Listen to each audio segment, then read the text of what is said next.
6 tahun lalu, wanita ini diusir sambil menggendong bayinya di tengah hujan dan hinaan. Tak ada yang membela. Tak ada yang peduli. Namun hari ini, dia kembali ke tempat yang sama. Bukan sebagai korban, melainkan sebagai mimpi buruk bagi mereka yang pernah merendahkannya. Jika kamu percaya bahwa luka bisa berubah menjadi kekuatan, jangan lupa subscribe, like, share video ini, dan tuliskan pendapatmu di kolom komentar sebelum ceritanya dimulai.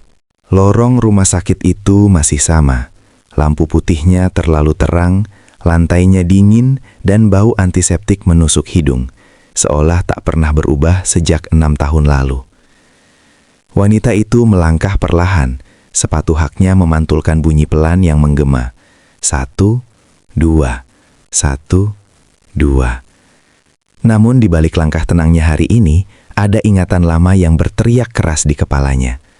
Dulu, di lorong ini, ia berjalan tanpa alas kaki. Tubuhnya gemetar, rambutnya kusut oleh keringat dan air mata.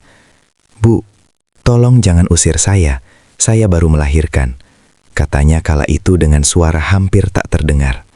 Tak ada yang peduli. Sekarang, orang-orang menyingkir memberi jalan, menunduk hormat, bahkan berani berbisik. Itu dia siapa? Wanita itu hanya menatap lurus ke depan. Dalam hatinya ia bergumam, "Lorong ini saksi bagaimana aku dihancurkan. Dan hari ini, lorong ini pula yang menyaksikan aku bangkit." 6 tahun lalu, ia bukan siapa-siapa, hanya perempuan miskin dengan wajah pucat, mengenakan baju pinjaman yang kebesaran, menggendong bayi merah yang terus menangis kelelahan. Tangisan itu justru membuat amarah orang-orang di sekelilingnya memuncak. "Diamkan bayi itu," bentak seorang wanita berpenampilan mewah. "Anak haram itu memalukan." Kalimat itu seperti pisau yang menghujam dadanya. Ia memeluk bayinya lebih erat sambil berbisik lirih, "Nak, maafkan ibu. Jangan menangis." Namun suara lembutnya tenggelam oleh cemoohan. "Usir dia sekarang," teriak seseorang. Jangan biarkan perempuan hina ini mencemari keluarga kita. Ia ingin berteriak, ingin membela diri, ingin mengatakan bahwa ia juga manusia. Tapi suaranya terkunci oleh ketakutan dan luka yang terlalu besar. Yang paling menyakitkan bukanlah hinaan orang asing, melainkan wajah ibunya sendiri. Perempuan yang telah melahirkannya itu berdiri di sudut ruangan, menangis tanpa berani mendekat. "Bu," panggilnya dengan suara parau. Sang ibu menunduk. Bahunya bergetar. "Pulanglah, Nak," katanya akhirnya, nyaris berbisik. "Ini yang terbaik." Kata-kata itu menghancurkan hatinya sepenuhnya. "Terbaik untuk siapa, Bu?" tanyanya dengan mata basah. "Untuk ibu? Atau untuk mereka?" Tak ada jawaban. Hanya keheningan yang lebih kejam dari makian manapun. Saat itu ia sadar. Bukan hanya rumah yang ia kehilangan, tapi juga tempat pulang.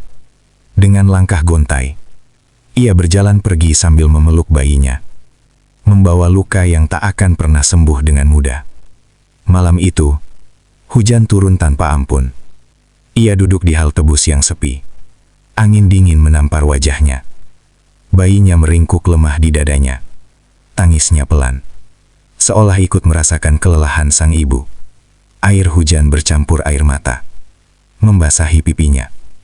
"Nak, dengarkan ibu," bisiknya sambil mengusap kepala kecil itu. "Ibu tak punya rumah, tak punya uang, tak punya siapa-siapa. Tapi ibu punya kamu."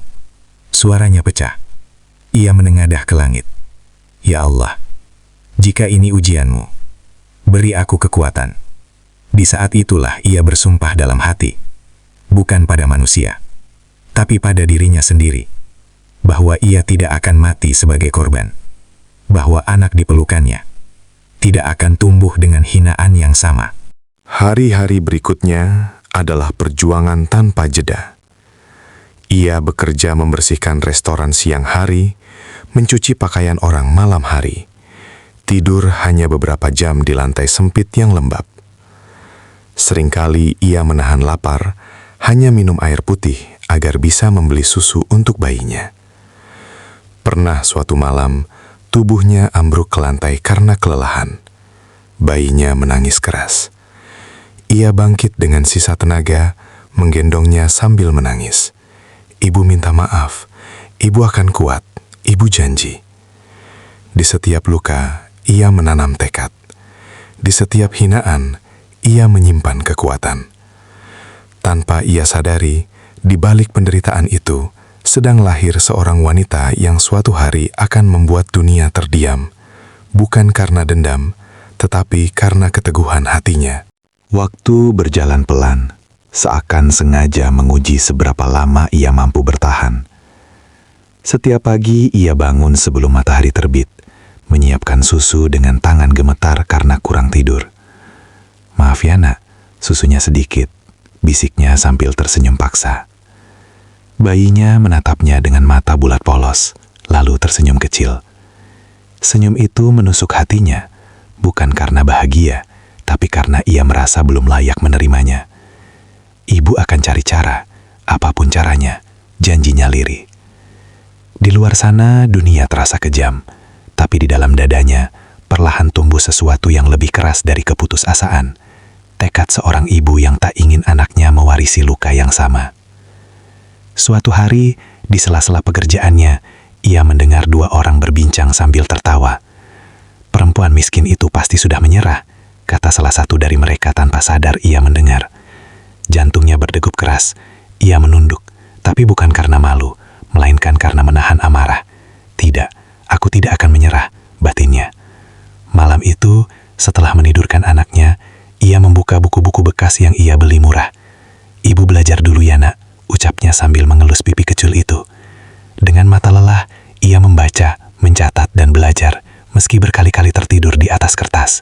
Dari situlah langkah pertamanya dimulai, diam-diam tapi pasti. Tahun demi tahun berlalu, penuh jatuh bangun. Ia pernah ditipu, pernah diremehkan, bahkan pernah ditertawakan saat mengajukan ide bisnis kecilnya. "Perempuan sendirian mau sukses, jangan bermimpi," kata seseorang sinis. Ia tersenyum pahit dan menjawab pelan, "Mimpi adalah satu-satunya yang masih kupunya." Saat usahanya gagal, ia pulang dengan mata sembab. Anak kecilnya menyambut sambil berlari. "Ibu pulang!" Ia memeluk tubuh kecil itu erat-erat. Air matanya jatuh di bahu mungil itu. "Ibu kalah hari ini," katanya jujur. "Tapi besok ibu akan coba lagi." Dan ia benar-benar menepatinya. Hingga suatu titik, roda nasib mulai berputar. Usaha kecilnya berkembang, satu pintu terbuka, lalu pintu lain menyusul. Ia mulai dikenal sebagai wanita tangguh yang tak mudah tumbang. Namun setiap keberhasilan tak pernah membuatnya lupa. Ia sering duduk memandangi anaknya yang tertidur, lalu berbisik, "Nak, semua ini bukan untuk ibu, ini untukmu." Kadang ia teringat masa lalu, wajah-wajah yang menghina, kata-kata yang merobek harga dirinya. Dadanya sesak, tapi ia menarik napas panjang. "Aku tidak hidup untuk membenci," katanya dalam hati. "Aku hidup untuk membuktikan." 6 tahun berlalu, dan hari itu akhirnya tiba. Ia berdiri di depan cermin, mengenakan setelan merah yang melekat sempurna di tubuhnya. Bukan sekadar pakaian mahal, itu simbol dari luka yang telah ia taklukkan. Anak kecil itu kini berdiri di sampingnya, menatap kagum. "Ibu cantik," katanya polos. Ia tersenyum, matanya berkaca-kaca. "Terima kasih, nak. Dulu, ibu berdiri di tempat ini sambil menangis. Hari ini, ibu kembali sambil berdiri tegak." Ia menggenggam tangan anaknya, melangkah keluar dengan kepala terangkat. Masa lalu memang tak bisa dihapus, tapi ia telah mengubahnya menjadi alasan untuk menang. Langkahnya bergema di aula besar gedung itu, tempat yang dulu bahkan enggan menerima kehadirannya. Kini, semua mata tertuju padanya. Bisik-bisik bermunculan, seperti angin dingin. Bukankah dia mirip? Tidak mungkin. Ia mendengar semuanya, tapi memilih tak menoleh. Wajahnya tenang, namun dadanya bergejolak. Inilah tempat kalian menertawakanku, batinnya. Seorang pria paruh baya berdiri tergesa, wajahnya pucat. Tunggu, kamu, katanya terbata. Ia berhenti, menatapnya lurus. Aku kembali, jawabnya singkat. Dua kata itu cukup membuat ruangan sunyi. Ia duduk di kursi utama, menggendong anaknya dengan tenang. Kontras yang menyayat. Seorang ibu dan seorang pemimpin. Seorang wanita berbusana mahal menelan ludah. Apa maksudmu datang ke sini? Tanyanya dengan suara gemetar. Ia tersenyum tipis. Dulu aku datang untuk meminta pertolongan, katanya pelan. Hari ini aku datang membawa keputusan. Setiap kata keluar dengan kendali penuh, seolah ia telah berlatih selama bertahun-tahun. Anak kecil itu bersandar di dadanya, polos dan damai. Tak tahu bahwa keberadaannya adalah pusat dari semua luka masa lalu. Seorang pria yang dulu paling keras menghina akhirnya bicara. Kalau ini tentang masa lalu, kita bisa bicarakan baik-baik, katanya mencoba tersenyum. Ia tertawa kecil, bukan karena lucu, tapi karena getir. Baik-baik, ulangnya lirih. Saat aku berdiri di sini 6 tahun lalu sambil berdarah dan gemetar, adakah satu saja dari kalian yang mengajakku bicara baik-baik? Ruangan itu membeku, tak ada yang berani menjawab. Hanya suara napas tertahan dan detak jam yang terasa terlalu keras. Ia berdiri perlahan, menggendong anaknya lebih erat. Suaranya melembut, tapi justru itu yang paling menusuk. Lihat anak ini, katanya. Dulu kalian menyebutnya aib. Kalian menyuruhku membuangnya, seolah ia bukan manusia. Air mata mulai menggenang, namun ia tak membiarkannya jatuh. Anak inilah yang membuatku bertahan saat aku ingin mati. Anak inilah yang mengajariku arti kekuatan. Ia menatap satu persatu wajah di hadapannya. Dan hari ini, ia berdiri di atas segalanya. Suatu malam, Arka berdiri di balkon apartemennya, menatap lampu-lampu kota yang berkilauan. Ia mengingat kata-kata Nara. Kejujuran lebih baik daripada terlihat sempurna.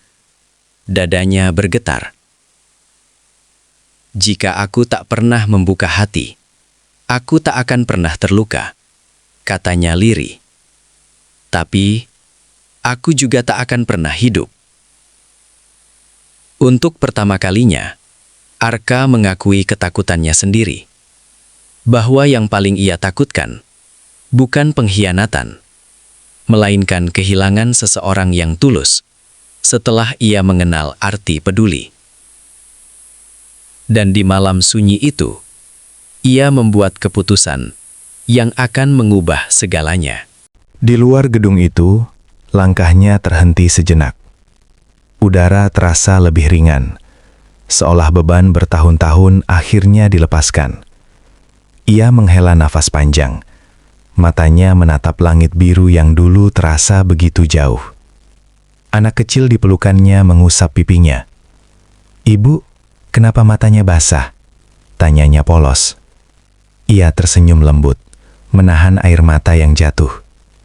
"Ini bukan air mata sedih, Nak," jawabnya pelan. "Ini air mata karena ibu sudah bertahan sejauh ini."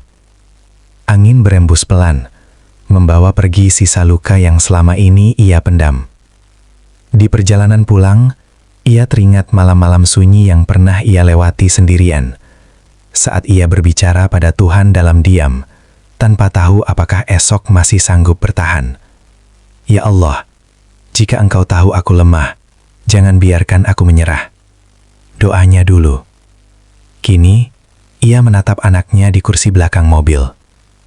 "Nak," katanya perlahan, "hidup mungkin akan menjatuhkanmu suatu hari nanti." Anak itu menoleh, mendengarkan dengan serius. "Tapi ingat satu hal, jatuh bukan akhir. Menyerahlah yang mengakhiri segalanya." Sesampainya di rumah yang dibangun dari kerja keras dan air mata, ia duduk di tepi tempat tidur anaknya. "Ibu?" tanya si kecil sebelum terlelap. "Dulu kita susah ya?" Ia terdiam sejenak, lalu mengangguk. "Iya nak, sangat susah." Anak itu tersenyum mengantuk. "Terima kasih sudah kuat." Kalimat sederhana itu membuat dadanya sesak. Ia mencium kening anaknya perlahan. Dalam hati ia berkata, semua rasa sakit itu akhirnya terbayar. Malam itu, ia berdiri di balkon, memandangi lampu-lampu kota. Dulu, ia pernah berpikir hidupnya telah berakhir di sebuah hal tebus yang basah oleh hujan. Kini, ia berdiri sebagai bukti bahwa luka tidak selalu menghancurkan. Sebagian justru membentuk. Ia tersenyum pada dirinya sendiri. "Terima kasih," bisiknya pelan. "Terima kasih karena tidak menyerah." Untuk pertama kalinya setelah bertahun-tahun, hatinya benar-benar damai. Pada akhirnya, Arka belajar bahwa kekuatan sejati bukan terletak pada kendali, melainkan keberanian membuka hati. Dan Nara belajar bahwa ketulusan tak boleh lahir dari keputusasaan, melainkan dari kejujuran. Allah mempertemukan mereka bukan untuk saling melukai, tetapi untuk saling menyembuhkan. Karena hidup tak selalu tentang awal yang benar, melainkan tentang keberanian memperbaiki arah. Dan di antara luka serta doa yang diam-diam dipanjatkan, cinta menemukan jalannya sendiri, pelan, sederhana, dan penuh makna.